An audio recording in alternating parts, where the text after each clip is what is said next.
নমস্কার বন্ধুরা, প্রিয়াঙ্কা রান্নাবান্নায় আপনাদের সবাইকে স্বাগত। আজকে আমি আপনাদের সামনে নিয়ে এসেছি সবার পছন্দের এঁচোড় চিংড়ি রেসিপি।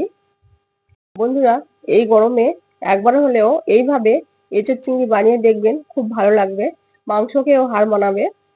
আসুন বন্ধুরা, দেখে নিই আজকের রেসিপিটা। বন্ধুরা, এখানে আমি দুটো এঁচোড় নিয়েছি ছোট ছোট, তার মধ্যে একটা আমি কেটে নেব। এখন হাতের মধ্যে তেল লাগিয়ে নিয়েছি। এখন আমি এই এঁচোড়ের বোটাটা কেটে বাদ দেব। এভাবে লম্বা ভাবে ফালি করে কেটে নেব। এঁচোড়টা লম্বা করে কেটে নিয়েছি। এঁচোড়ের যে সামনে যে ওপরের যে অংশটা, শক্ত অংশটা, এটা কেটে বাদ দেব।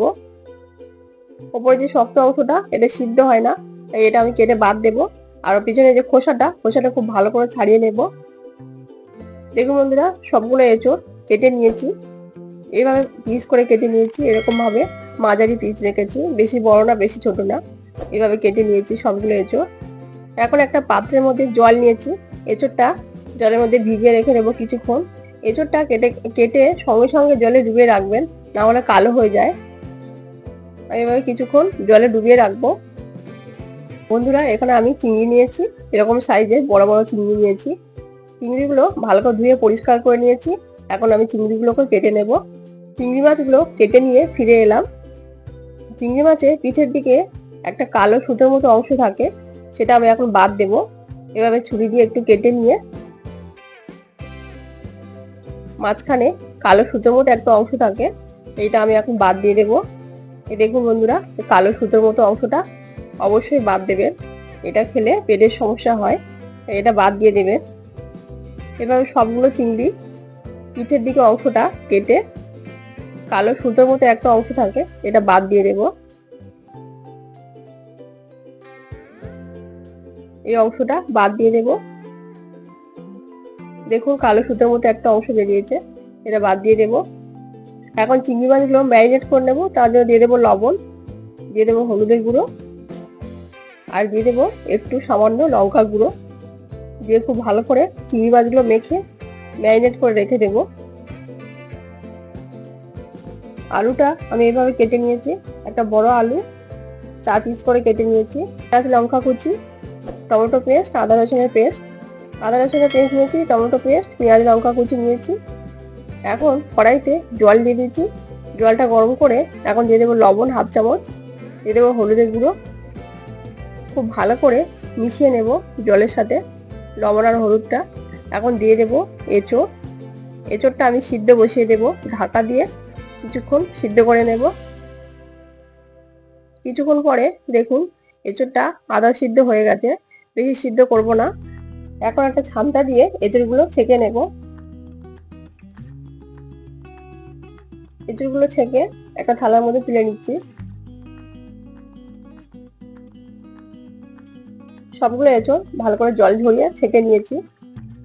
এখন একটা মশলা তৈরি করব, তার জন্য দিয়ে দেবো 2 শুকনো লঙ্কা, দিয়ে দেবো 1 চামচ গোটা ধনে, 1 চামচ গোটা জিরে, হাফ চামচ মৌরি। সবগুলো খুব ভালো করে মিশিয়ে নেড়ে চেড়ে ভালো করে ভেজে নেব, গুঁড়ো করে নেব। কড়াইতে তেল গরম করে নিয়েছি। এখন দিয়ে দেবো আলুটা খুব ভালো করে ভেজে নেব। আলুটা খুব ভালো করে নেড়ে চেড়ে ভেজে নেব। দিয়ে দেবো হাফ চামচ লবণ, আর দিয়ে দেবো হাফ চামচ হলুদের গুঁড়ো। খুব ভালো করে এইভাবে নেড়ে চেড়ে আলুটা ভেজে নেব। আলুটা ভাজা হয়ে গেছে, তুলে নিচ্ছি। আলুটা ভেজে তুলে নিয়েছি। এখন এই তেলের মধ্যে দিয়ে দেবো এঁচোড়, সিদ্ধ করে রাখা এঁচোড় দিয়ে খুব ভালো করে ভেজে নেব এঁচোড়টা। বন্ধুরা, আপনারা এঁচোড়টা সিদ্ধ করার পর অবশ্যই একবার ভেজে নেবেন, এইভাবে ভেজে রান্না করবেন। এঁচোড়টা ভাজা হয়ে গেছে, তুলে নিচ্ছি। কড়াইতে তেল দিয়ে খুব ভালো করে গরম করে নিয়েছি। এখন দিয়ে দেবো চিংড়ি মাছগুলো খুব ভালো করে নেড়ে চেড়ে উল্টে পাল্টে ভেজে নেব।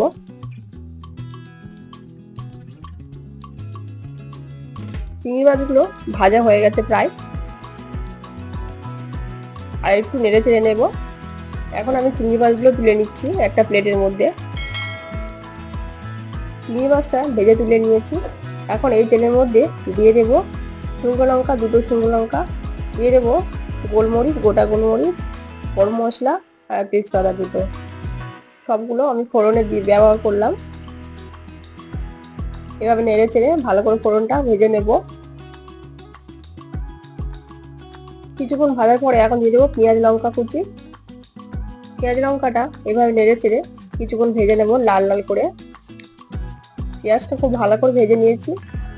দেখুন পেঁয়াজটা খুব ভালো করে গোল্ডেন ব্রাউন করে ভেজে নিয়েছি। এখন দিয়ে দেবো আদা রসুন বাটা। আদা রসুন বাটা দিয়ে কিছুক্ষণ নেড়ে চেড়ে ভালো করে মশলাটা কষিয়ে নিয়েছি।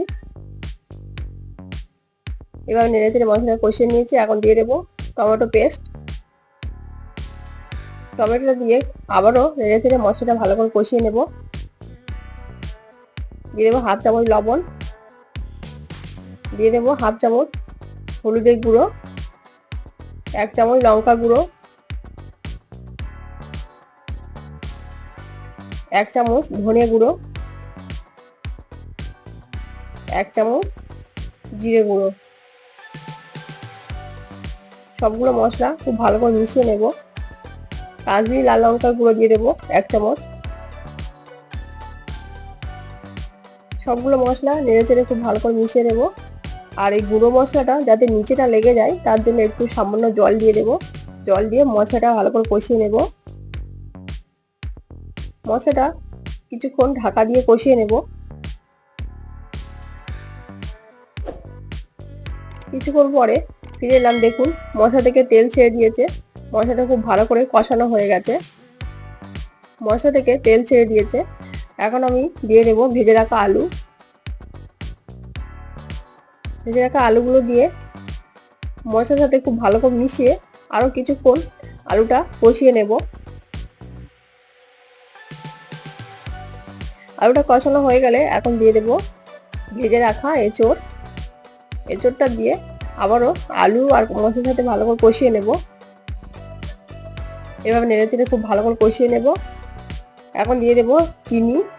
স্বাদের ব্যালেন্সের জন্য 1 চামচ চিনি দিয়ে দেবো। দিয়ে দেবো হাফ চামচ লবণ।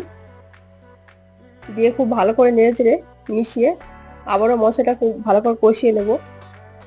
এখন দিয়ে দেবো উষ্ণ গরম জল। এখানে আমি উষ্ণ গরম জল ব্যবহার করছি। জলটা দিয়ে খুব ভালো করে মিশিয়ে নেব। আমরা যতটা ঝোল রাখতে চান সেভাবে জলের পরিমাণটা বাড়িয়ে কমিয়ে দেবেন। এবার ঢাকা দিয়ে 5 মিনিট রান্না করে নেব। কিছুক্ষণ পরে দেখুন আলু কতটা সিদ্ধ হয়ে গেছে। ভালো আলুটা খুব ভালো করে সিদ্ধ হয়ে গেছে।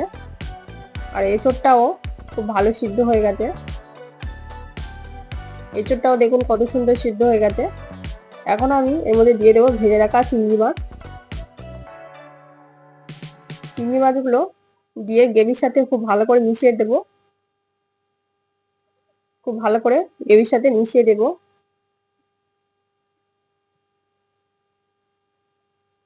এখন দিয়ে দেবো ভেজে রাখা মশলা। যে মশলাটা আমি ভেজে গুঁড়ো করে নিয়েছিলাম সেই মশলা 1 চামচ দিয়ে দিলাম। আর দিয়ে দেবো শাহি গরম মশলা। শাহি গরম মশলা 1 চামচ দিয়ে দিলাম।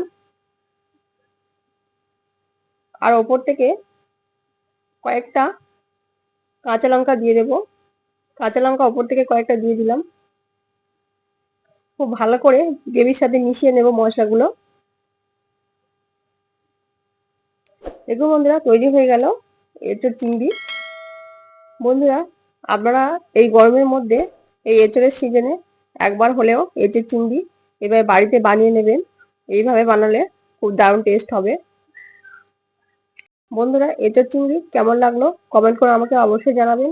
এরকম নতুন নতুন রেসিপি পেতে চ্যানেলটা সাবস্ক্রাইব করে পাশে থাকবেন। আবারও হাজির হব নতুন কোনো রেসিপি নিয়ে। আপনারা সবাই ভালো থাকবেন, সুস্থ থাকবেন। ধন্যবাদ।